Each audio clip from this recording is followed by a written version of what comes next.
Hey, monster.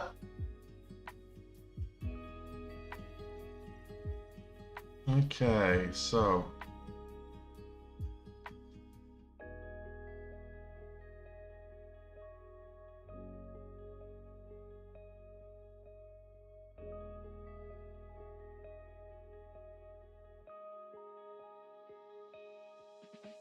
there we go. Okay, guys.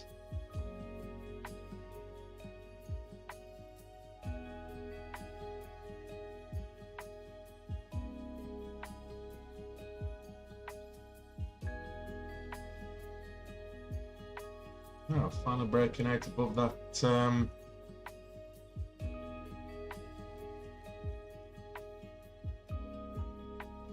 Let's try it. Looking at.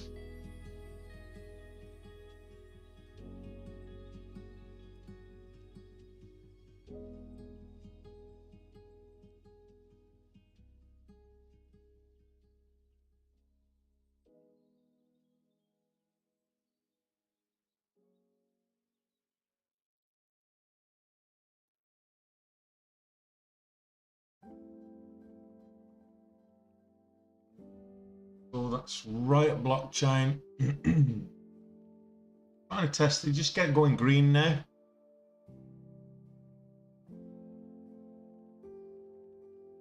Okay, so let's have a look at the top movers.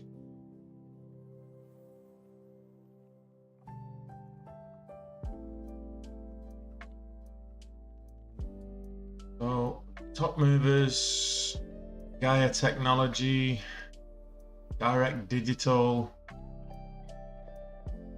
Stronghold Digital. Still the top. These are all still the top movers. Tough Built, Test Systems, Blue Hat Entertainment, Formedics, Carvana, Canopy Growth. Okay.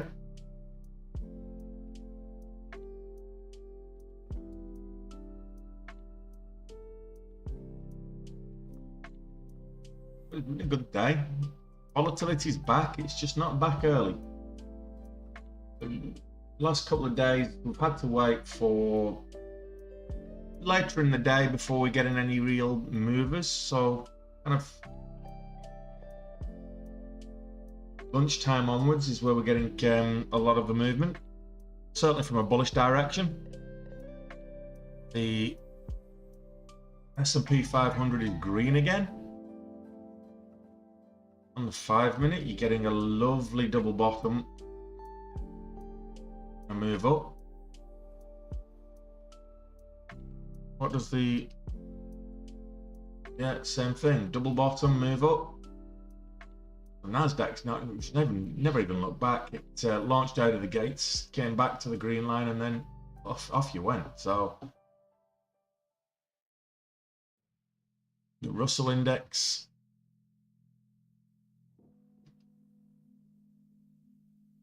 That double bottom served well for everybody. We'll look at the SPY. Now Tesla, very sideways and choppy all day. A big range to start off with, but it's a kind of narrowing down. So it's a narrowing triangle. Be interesting to see how it reacts after the earnings print. Let's see what happens with Tesla after the earnings print. That's really the thing we're waiting for.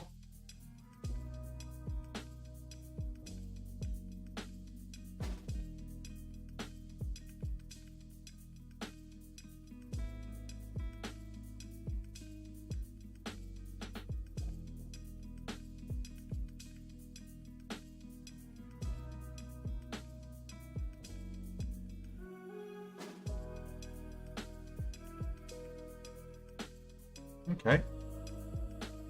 Who do we have watch on YouTube? Do we have anybody? Nobody on Twitch yet.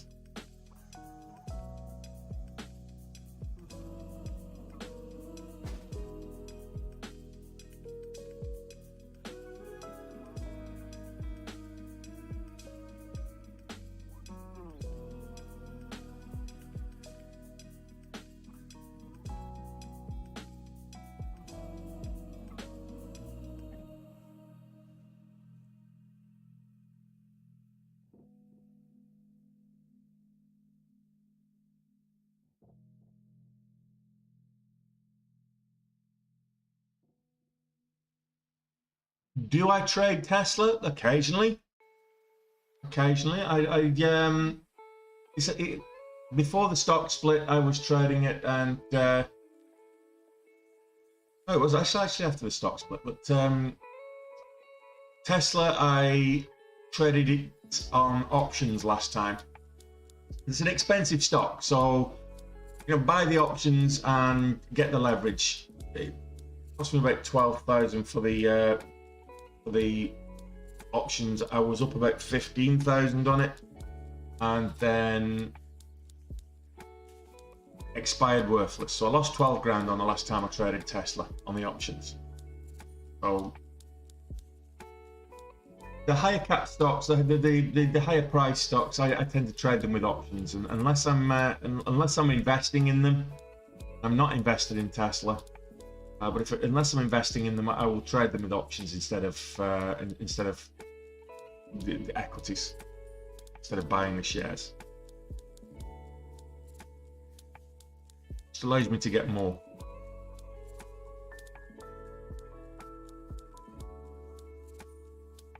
We're quite extreme at the moment.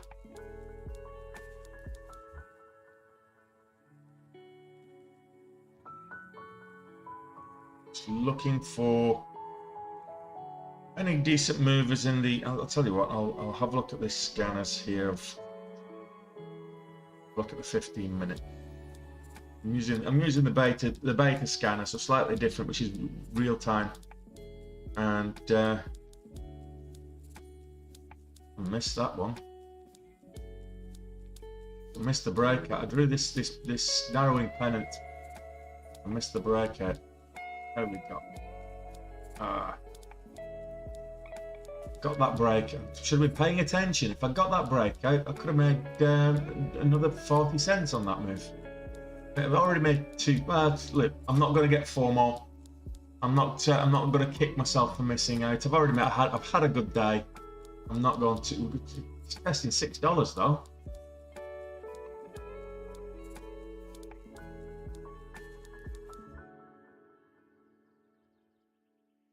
Oh, is it going to break $6?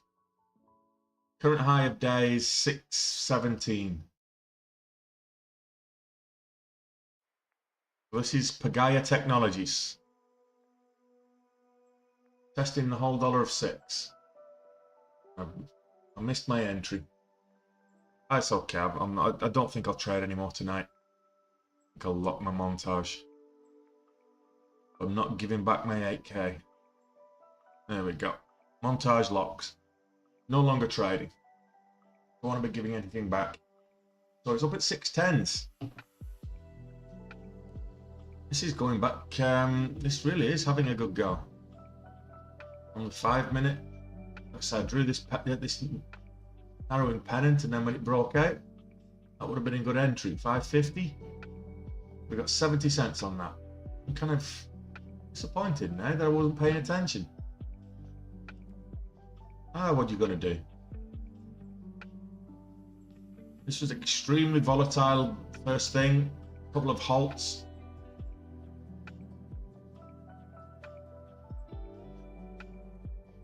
Amen.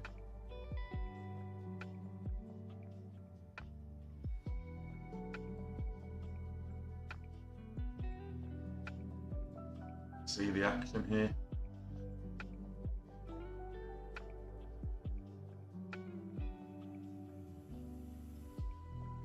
Hey, Robin Hood. Slowly but surely getting a few people to join. This is Gaia Technologies. Top mover on the day.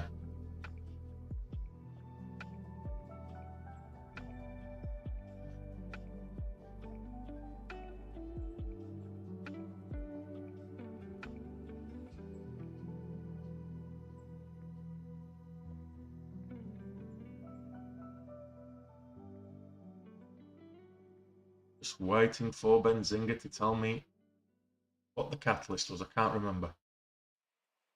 Good stuff, Dean.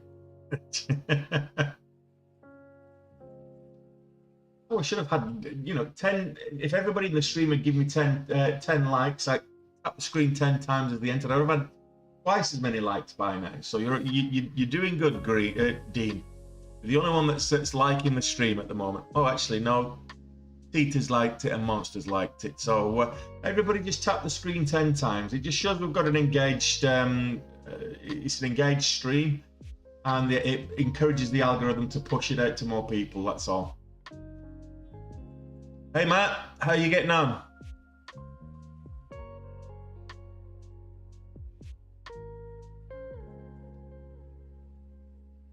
How was your day today?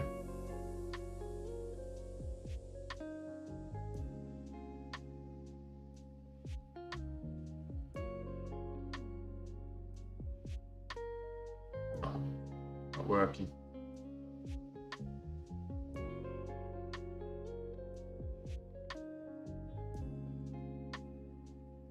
Oh, that's good stuff. Okay, so you're green. Any day, a green day is a good day. Absolutely.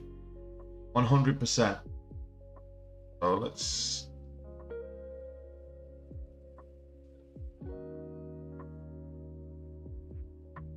get rid of the screener, the beta scanner. Bring the other scanners back up.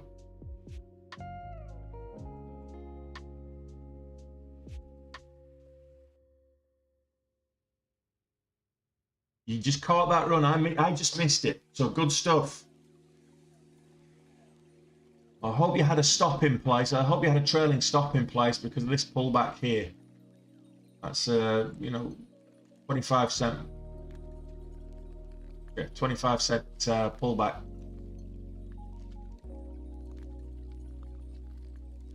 Oh, 30 cent pullback.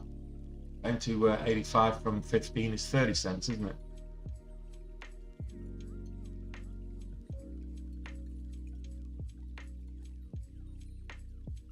It's been a good day. I've locked my montage now, so I can't trade. So I'm not trading in this hour. I was 10k up on I was 10,000 up on Tough Built, and I gave back a couple of thousand. Excuse me. I gave back a 2,500 on Tough Built, so it's huge short. A major Tough Built is a major short squeeze candidate.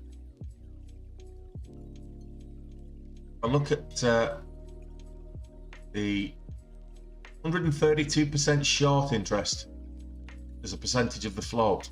There's more people wanting to short it than there is actual float available. So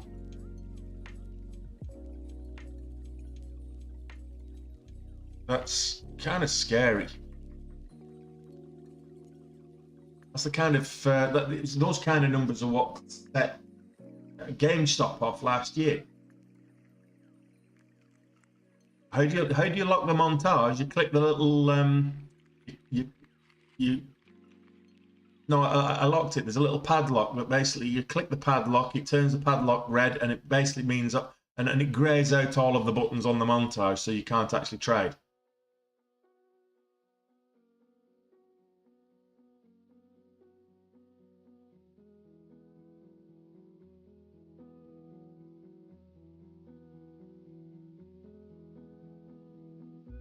So how's crypto doing today? We did got over 24 on Bitcoin. Bitcoin got to 24,287 at the high. It's currently trading at 23,790s, 23,780s, or 23,700s. Let's just say that it's changing pretty fast. 23,700 is where Bitcoin is right now. So it's had a good day. It's up on the day, 1.5%, I guess, in the last 4 hours. So let's have a look at it on the daily. 1.5%.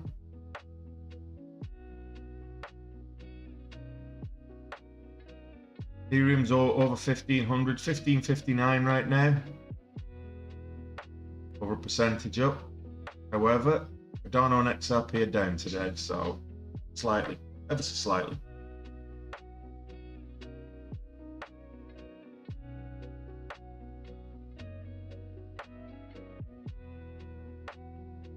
Hey Brandon, how you doing? Well, there you go. Just another little advantage of trading with Das Trader. A couple of times I've done that. I've locked the montage and I've seen an opportunity and I've gone to get in and it's not let me, and I'm like, good.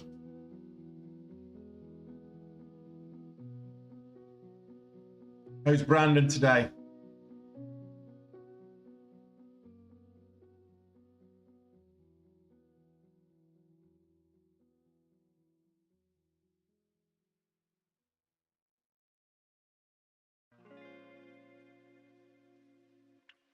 Well, Tesla right now, very sideways, very choppy.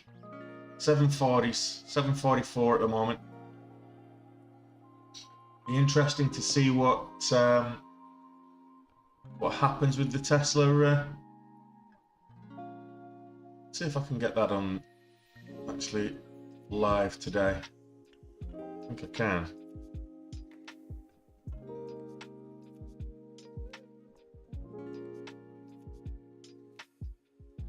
Did last time anyway.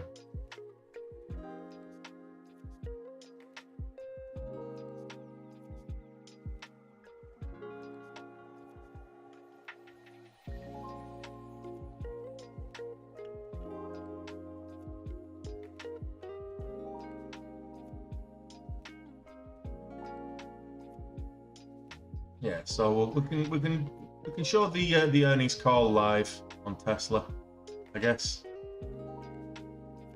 See what happens. What time's that scheduled for? 10:30 p.m. Oh, I don't think I'll be doing that. So that's an hour after. It's scheduled for an hour after the market closes. I don't think I'll be around for that. But we'll see.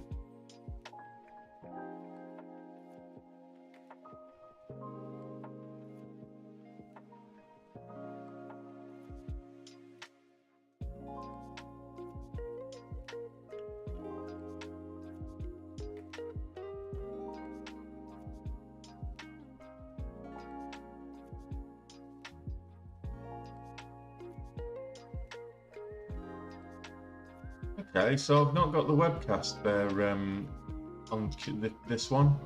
Usually have the webcast going.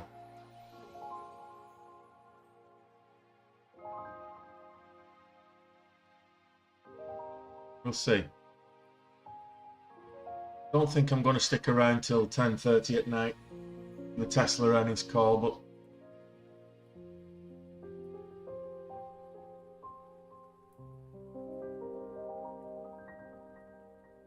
you've got 800 on Friday, so I would, if it rallies today after the earnings call, I would cash in as soon as you get in the money.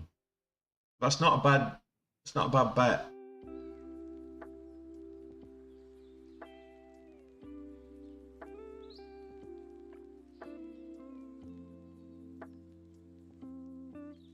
Okay, that's good. That's a 20% gain, that Brandon.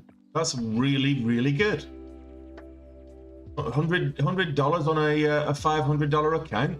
That's a 20% gain. I mean, I think you're being ambitious, setting yourself a goal of $100 on a $500 account, but that's really good. Well done.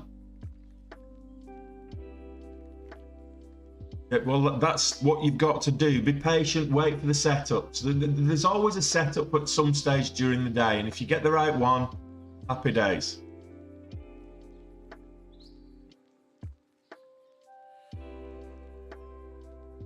Is that for Friday as well, young Raptor?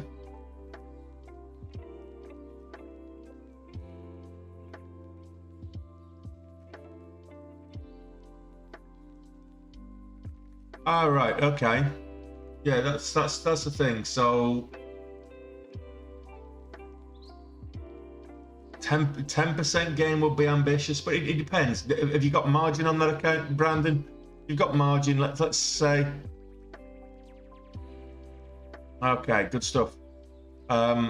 If you've got 4 times leverage, for example, Brandon, that means you've got a $2,000 buying power. So $20 gain per day is reasonable, a reasonable expectation. That's 1% daily of your buying power. That is, and that's what I would recommend. Is if you're not being too ambitious. Trading is about slow and steady gains. It's not about swinging for the fences with every single trade. Now, you do see me racking up some big, like today, for example, $8,500 today. I did not far off. I think I did about 8,500 yesterday as well, didn't I? So two really good days in a row after a red day on Monday, and the difference between me doing $8,500 and someone doing $80 is just sizing. I've got a bigger account. I started today with $62,000 worth of equity in my account. So of course I can take bigger sizing. For me to take 10,000 shares is a lot easier than a lot of people who would normally take maybe 500 or 1,000 shares maximum. So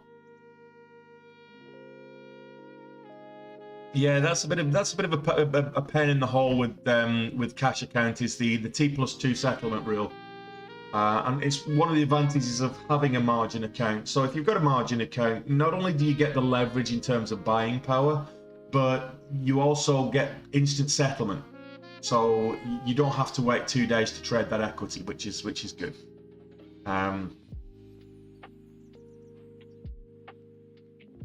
You don't get the leverage on the leverage on the gains, but you do. You don't have to wait for settlement.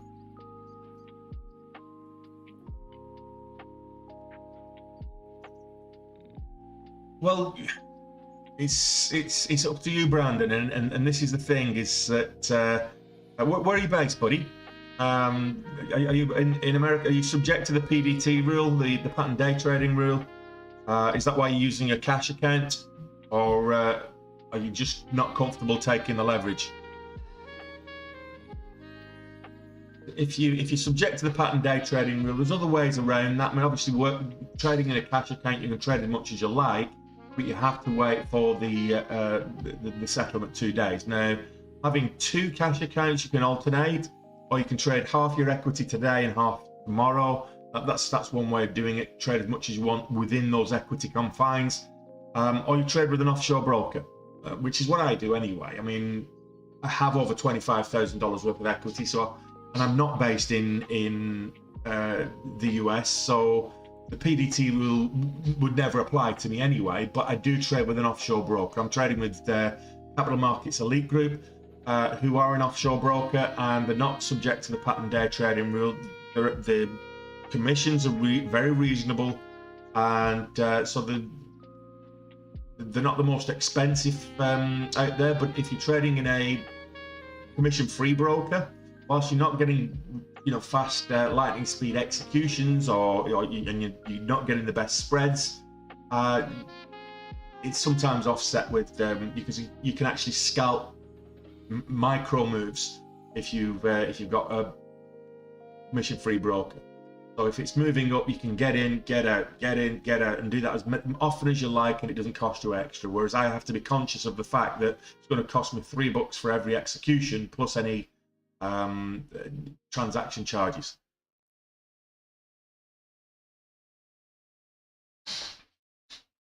This is Tesla that I've got on the screen right now. We're still breaking highs with Pagaya. Maybe I shouldn't have locked my montage. I missed the breakout though. That's the thing, and it's starting to consolidate a bit now. So it's too late. I'm too late. I'll keep telling myself I'm too late.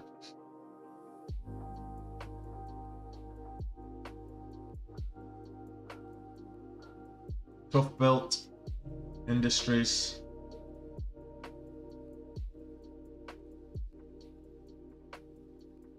That's up at 420s. Oh, that really sold off after I finished trading it, didn't it? I had two massive flushes, down to the VWAP and then down again, down to the whole dollar. Ouch. Direct digital, not really doing much. Netflix after yesterday's. Netflix had a good day. Netflix up at 214s, so it's had a good day today. It's up 6% on the day. I've already got a Discord server there at Young Ractor.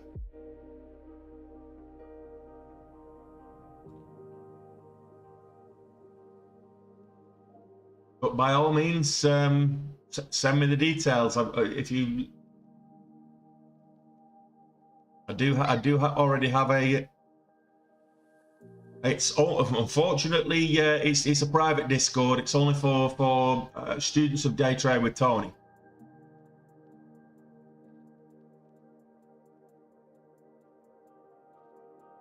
Yeah, no problem. Just send me an email. My contact details are in my link tree.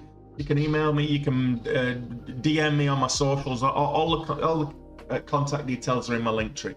Matt, did you not put a stop in place? If you're going to leave your desk, you at least need to put a stop in place. Come on, guy. It's simple basics. If you're not going to be watching the trade, you need to put an automated stop in place. Otherwise, you're leaving yourself exposed to effectively losing as much. You know, depending if you've got leverage on the deal as well, you could be losing all your equity. Go to zero. Whatever you put into the trade, it could be, in theory, it could go to zero.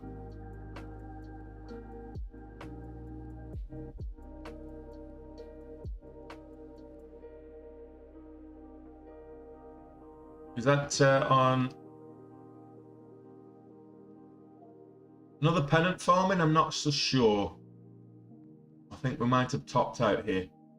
Although it's a nice flag on the 5 minute. There's kind of a flag formation on the 5 minute.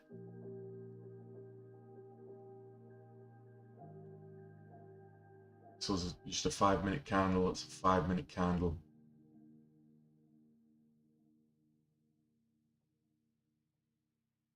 Let's see. Should have traded this. Oh, could have. Should have. Ah. No problem.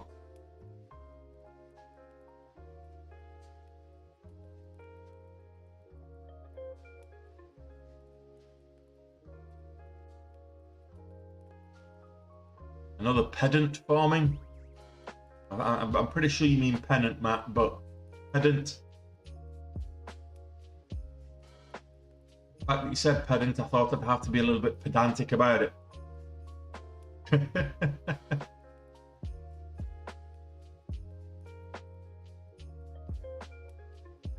Well, at least you minimised your losses there, which is good. If you've got a stop loss in place, that's the main thing. Let's have a look at Mara. How did that perform? Zoom out actually.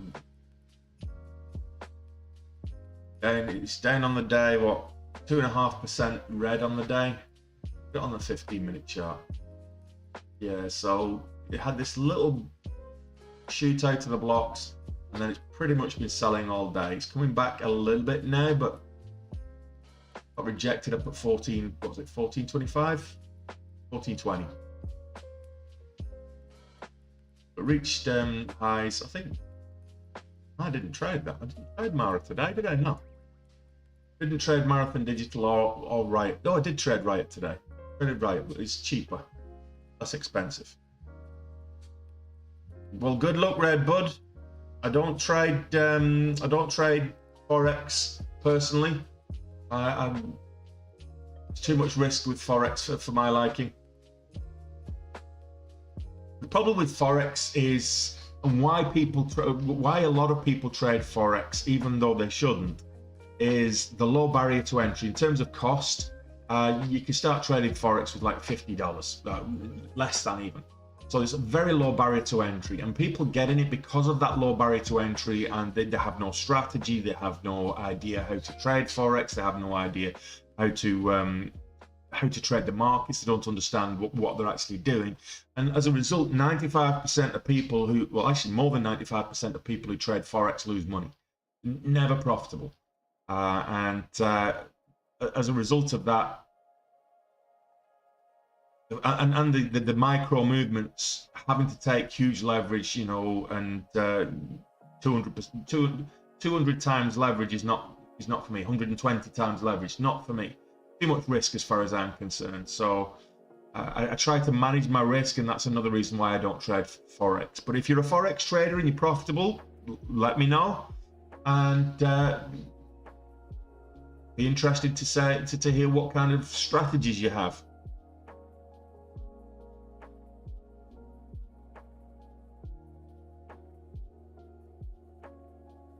Absolutely, Brandon. So see, so Brandon's saying using stop losses has helped him manage his risk and make gains, and the first part of that is the most important. So you can be wrong more than half the time in your trade selection across the day, but if you're tight on your stop loss, you're disciplined with your risk management and employ stop losses, which will help you be disciplined with your risk management, then you will still make money. You'll still be profitable, because you don't have to be right every time. You can get a 50-50 accuracy. You can be right for every trade you get right in green. You can have a trade that you get wrong, and if you've got a good risk reward and you manage your risk properly, and you've got let's say 2-to-1 ratio, you're going to make money. So what do I trade? I trade equities. So I'm trading stocks and shares. When I'm trading equities, I don't trade derivatives. I don't trade the indexes. I don't trade ETFs, which is a derivative. I don't trade futures or again, that's a derivative. I don't trade commodities because there's not enough volatility in commodities for me. You need to take bigger leverage. So yeah, equities, stocks and shares is what I trade.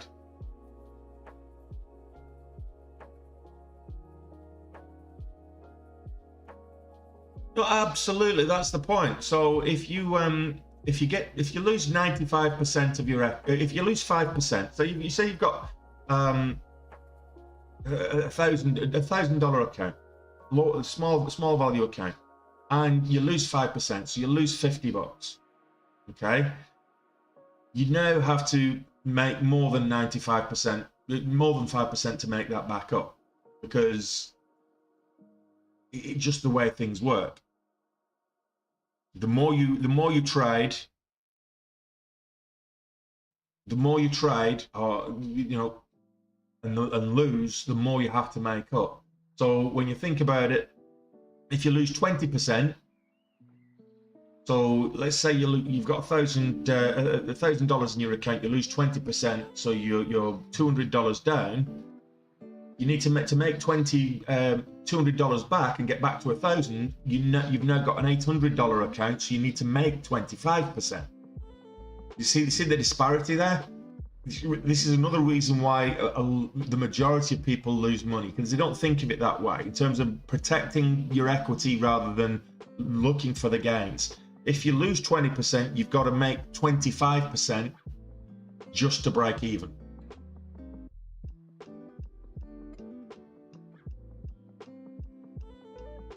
Evening, Alistair. Ah, yeah, Tough Built was the one for me. Tough Built, and funnily enough, Tough Built's looking. Where is it again now? Is it moving again?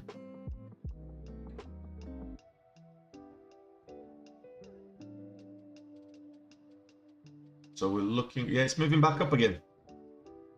But Tough Built back up to kind of the $0.50, trying to get above the VWAP. But Tough Built heavily shorted, 132% short interest. So massive short squeeze play going on with Tough Built at the moment. That's why it's moving. Try to find, because there's some really good moves just after midday market time, and trying to find out the reasons for it, and then I realized it's 130% short interest.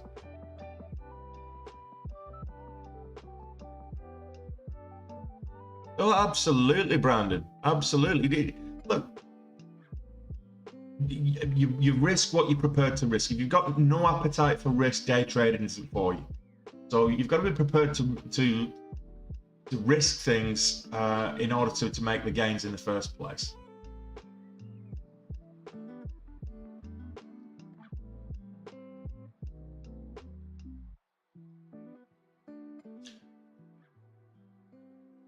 Well, Matt, in terms of swing, I know you're a bit of a swing trader, but have you not tried putting a double trade on, if you will? So when you set your swing trade, you set a stop loss for half the amount at your low point, and you take profit. And then you set the same low stop loss at the same point for the second half of your piece, and a higher take profit. And that way, if it continues to rally afterwards, you've got you've got the chance of making more gains. Alternatively, you set a stop loss for half, and you've got a trigger order.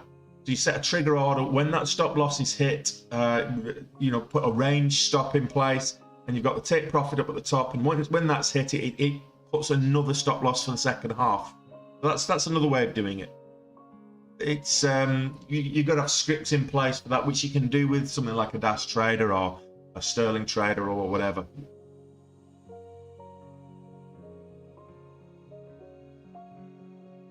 That's exactly what happens, Brandon.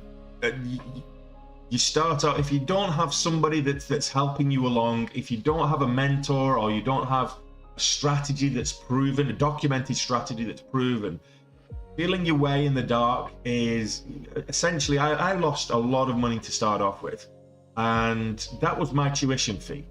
So it sounds like you learned the hard way as well, Brandon. And I would prefer, and I enjoy teaching people how to trade, but I would prefer to help people learn how to trade without losing money in the first instance. So learn the strategies, learn the methodologies that I teach.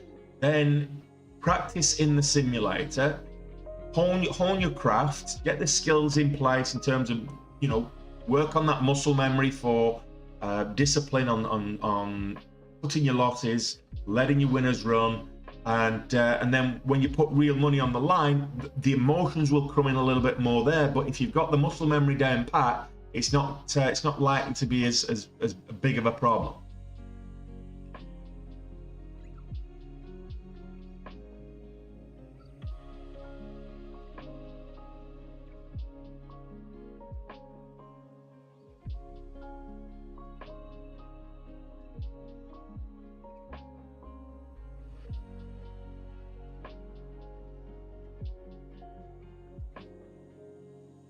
And it's I've locked my montage as well now.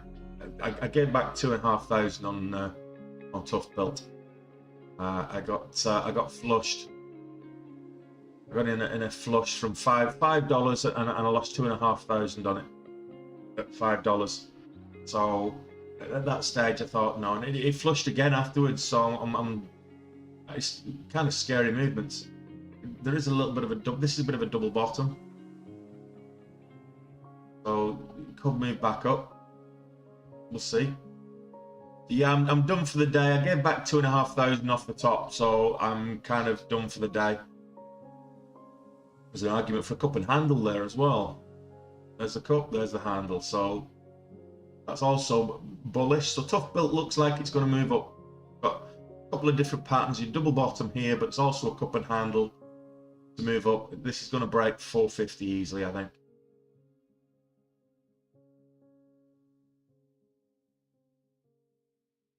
So yeah, breaking highs again. Up at $7 now. I got out of this at 580, I think it was.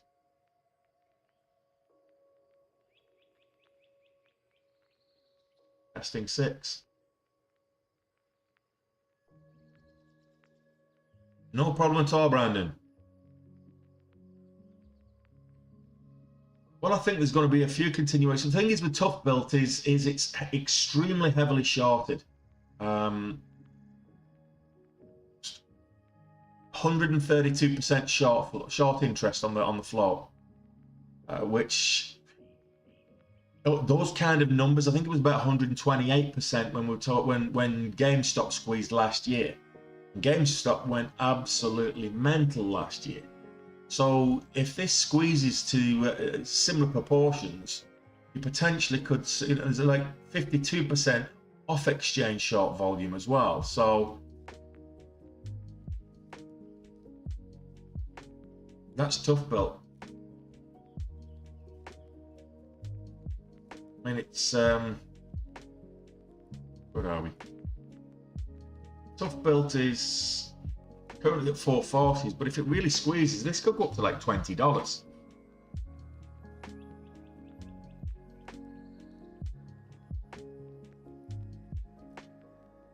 No problem, Brandon. Fire away.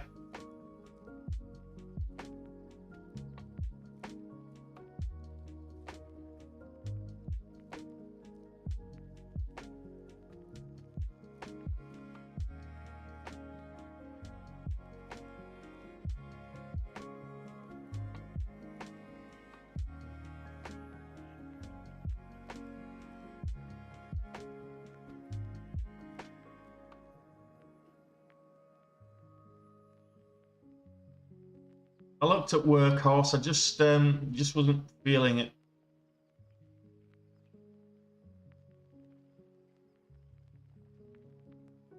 I mean, I've traded quite a few today. It's it took a while for the. I thought it was going to be one of those days where there wasn't a lot moving, and just like yesterday, it took a while, but it was about 12 o'clock, about 11:30, 12 o'clock. Well, actually, I came back from the walk and things started to pop. Took the dog out for a walk, and then when I came back, things started to pop. So it's about 12 o'clock market time. So 5 p.m. Here, UK, Dublin, Ireland.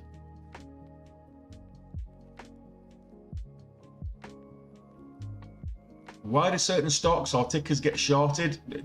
Basically, a lot of them on the fundamental. If it's moved up quite high, and the thing is with Tough Built, it hasn't. It's been selling off for quite some time.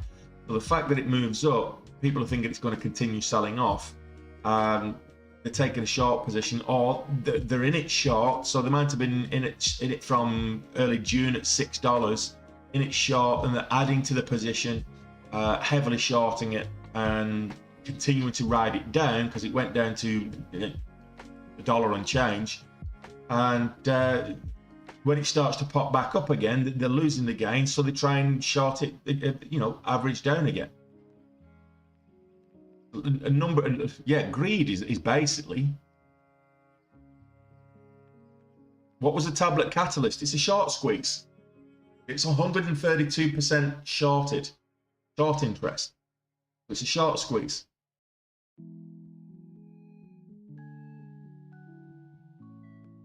Yeah, so I mean, when it comes to why does anybody do anything on the stock market? The simple answer is greed. It's always the same.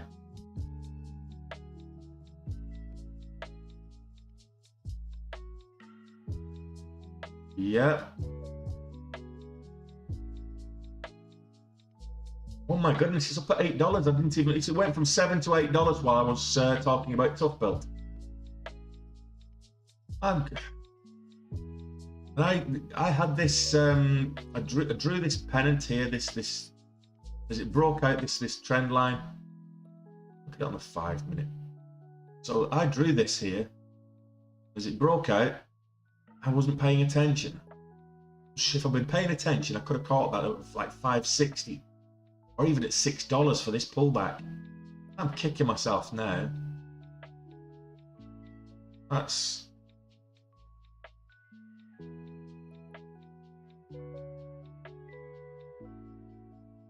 Look, it's personal preference, Brandon. If you want to cash out, that's up to you. So what I do is this is my job. This is how I earn my living. So I treat it like a salaried career, the same way as I would any other job. And I pay myself at the end of the month. So at the end of each month, I look at what my gains or losses, what my gains are at the end of each month, and I'll take my gains and I'll withdraw them from my broker. So if I withdraw them from my broker and then split it 3 ways, a third I put in holding for the tax man, a third for cost of living and my bits and pieces, and a third I reinvest in less volatile, lower risk holdings. Which I say that, but they're actually losing money at the moment. So I do it on a monthly basis. Some people do it on a weekly basis. Some people look at what profit they've made on a daily basis and withdraw. It's up to you. It's all personal preference. With small accounts, if you're trading on a 500, personally, I find it extremely difficult to trade with a $500 account. The best thing you can do, the best thing you can do is trade gradually to grow the account. Move from 500 to 600 to 800 to 1,000, 1,500, so on and so forth. You don't take any gains on it until you've actually made enough that you can actually start taking leverage and you can start trading and making reasonable gains on a monthly basis that are going to make a difference to your standard of living. If you take $100 out, is it going to make any difference to your standard of living? What can you? That's a night out where I am. Not even. You couldn't have a night out for $100 here in Dublin.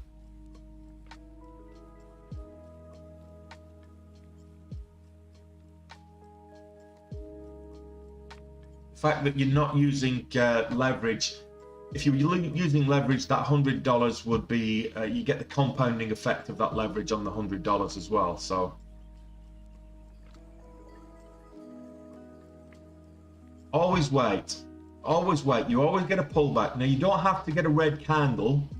You don't have to get just a caveat that you don't have to wait for a full a red candle to close as a pullback. So let me zoom in here slightly so you can see. Okay, so here we've got a pullback. Okay, so this has moved up. We've got a pullback here. What we're looking for is the next candle to make a new high. So the next candle makes a new high after it breaks above the high of this wick. This is a pullback. An up wick is still a pullback. Same thing here. There's a pullback here. So next candle to make a new high will be this one here. It does pull back and then we move up again. So a wick is still a pullback. You don't have to wait for the full red candle to form. I would recommend you do. The higher time frames tend to be more reliable. But you can get in on a micro pullback, which is a wick. So if you're getting a pullback, then it starts to, next candle starts to make a move up. You get in for the high of that wick, break of the high of that wick. So that's. But I would always wait for a pullback. Always wait for never jump in at the high point. A couple of times I've mistimed it and I've gone in and jumped in at the high point. But wait for a pullback and that confirmation that you're going to make new highs.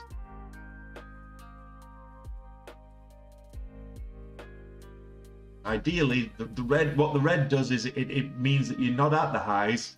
So if you pull back here, you can actually get in here and you're not actually at the highs, so you know it's likely to move up and maybe meet some resistance up at the highs. This one moved up and broke 8.10. So here we got up to $8, rejected at the whole dollar. As it pulled back, next candle to make a new high would have get in at 7.89, 7.90. You can know you got 10 cents to make there. As that then pulls back, you might want to take some profit at $8. It pulls back and then moves up again. So you can, for the second part, you can. If it pulls back all the way to 7.90, then you might get out, but otherwise you ride it up for the rest.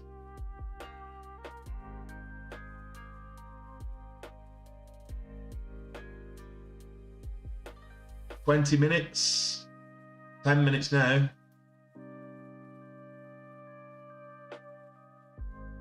There we go. Profit takers.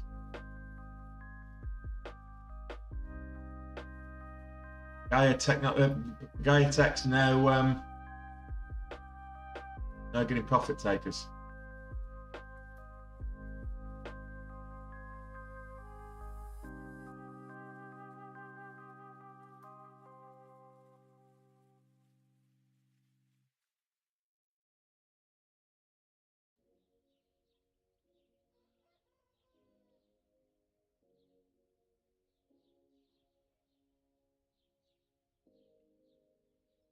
The RTG.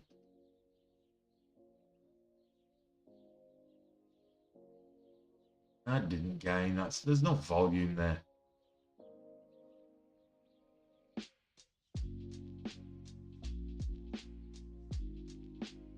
But that's a hard sell-off.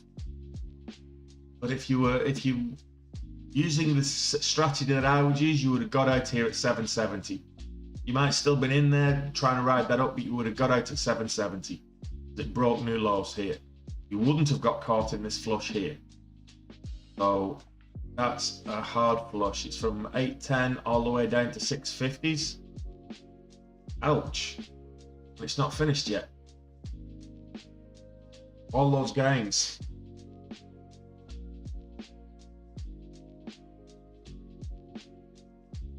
Well, at least you got some. I'm glad you got 1,000 out of that, Matty. Good day's trading.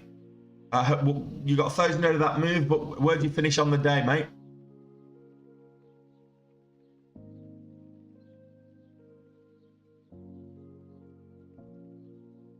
This is another reason why you want to try and put stops in place, or you have your strategy to get out. First candle breaking new lows, you get out. If you've got a stop in place, that's going to stop you actually being a casualty of these kind of flushes. FOMO can be a killer there, Reach. Absolute killer. I've been itching to get in on all of this move up, and I've locked my montage, and I've missed it. It's like $3 nearly that I've missed out on. But hey, look, like I said, FOMO can be a killer. You can get in right at the top, and it then decides had enough. Okay, so where are we on the market? The wider market is up 0.7% up. The Nasdaq is having a great day. The Nasdaq's up at 1.6% on the day. Having a great day. Look at this on the 15-minute. Look at that. It's a lovely little chart. We've got a little bit of double bottom there on these on the markets, which went on to make the highs. I do like these double bottoms. Put it on the 5-minute, you can see it a little bit more pronounced. Wait a minute, let me zoom out. There you go. Lovely 5-minute double bottom. And the move up to highs. So that's the Nasdaq. Russell Index, exactly the same. 1.5%, 1.6% up, so similar to the Nasdaq. Don't say that, Matt. Look, it's the principle of the matter. It doesn't matter whether it's a live account or paper. The whole point of doing it on paper is to hone those skills of judgment, and to boost your confidence in trusting the process. You probably are overtrading. You're absolutely overtrading. Most new traders are overtrade. Most new traders overtrade. Now I overtrade every single day. The difference being is that more often than not I'm profitable. So until I'm consistently not profitable, I will continue overtrading. And I've recognised my own flaws. I should be hitting my goal, and which is why I've locked my montage today, and still itching to FOMO, trying to get the better of me to get in with Pagaya. But yeah, I'm glad I didn't.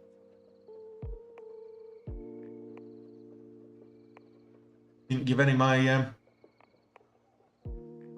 how many tickets per day? Let me see on average.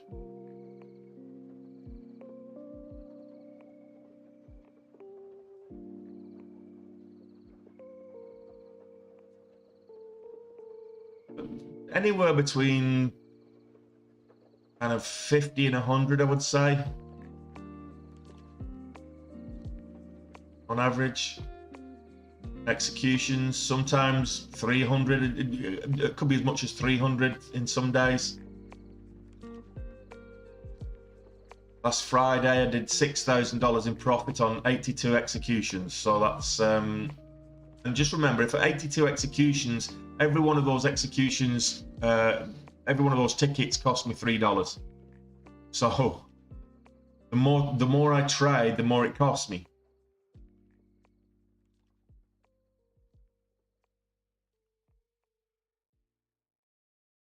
Yeah, Blue Hat's had a good day today. Let's have a quick look at Blue Hat. It's the low volume at the moment, so the volume's completely died out of Blue Hat. Had a good push earlier in the day. Look at the 5 minute. Look at the 15 minute. Had a good push here, and a hard sell off before making a nice run up. So that's Blue Hat, but it's not done it on huge volume. The largest volume over a 15 minute has been 700,000. So 15 minutes, you really want to be 1.5 million shares traded, at least 100,000 shares a minute is really what you want to be looking for. So that's the problem with Blue Hat, is the volume hasn't really been there today.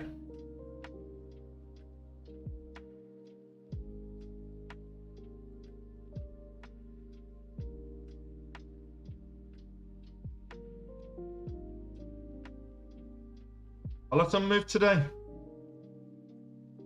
I remember not too long ago, Peloton was up at like $40. Earlier this year, in fact. So it's moved up quite heavily back to the 15 minute. You can see Peloton had a strong day today. It's almost $2 move across the course of the day. That's not a bad movement.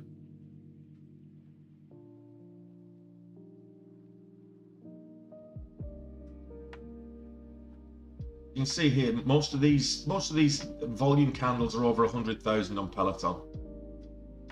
It is a higher float stock, it's a higher cap stock, so that's something that you need to be wary of as well.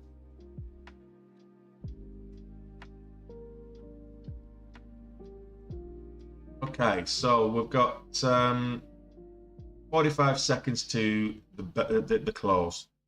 I'm going to put Tesla on because I want to see what happens when the earnings print comes out. What's the blue candle? The blue candle is essentially what it's a doji.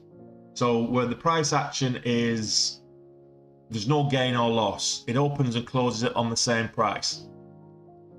So you might get wicks. That's okay, but essentially it opens and closes on the same price.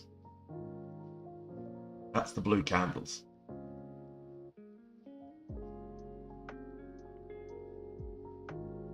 Okay, so here we go. Market closed.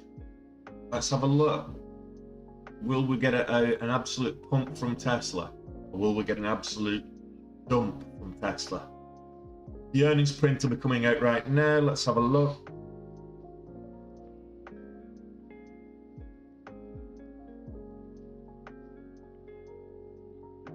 Waiting on the call is in an hour, so I'm not going to hang around. Not like yesterday. The call isn't. It's not for another hour.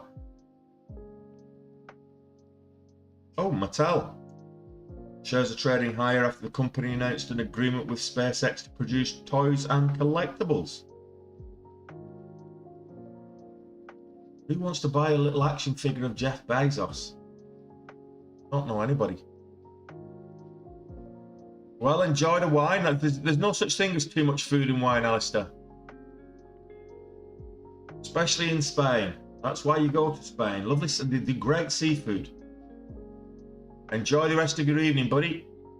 Remember, you're an hour ahead of me.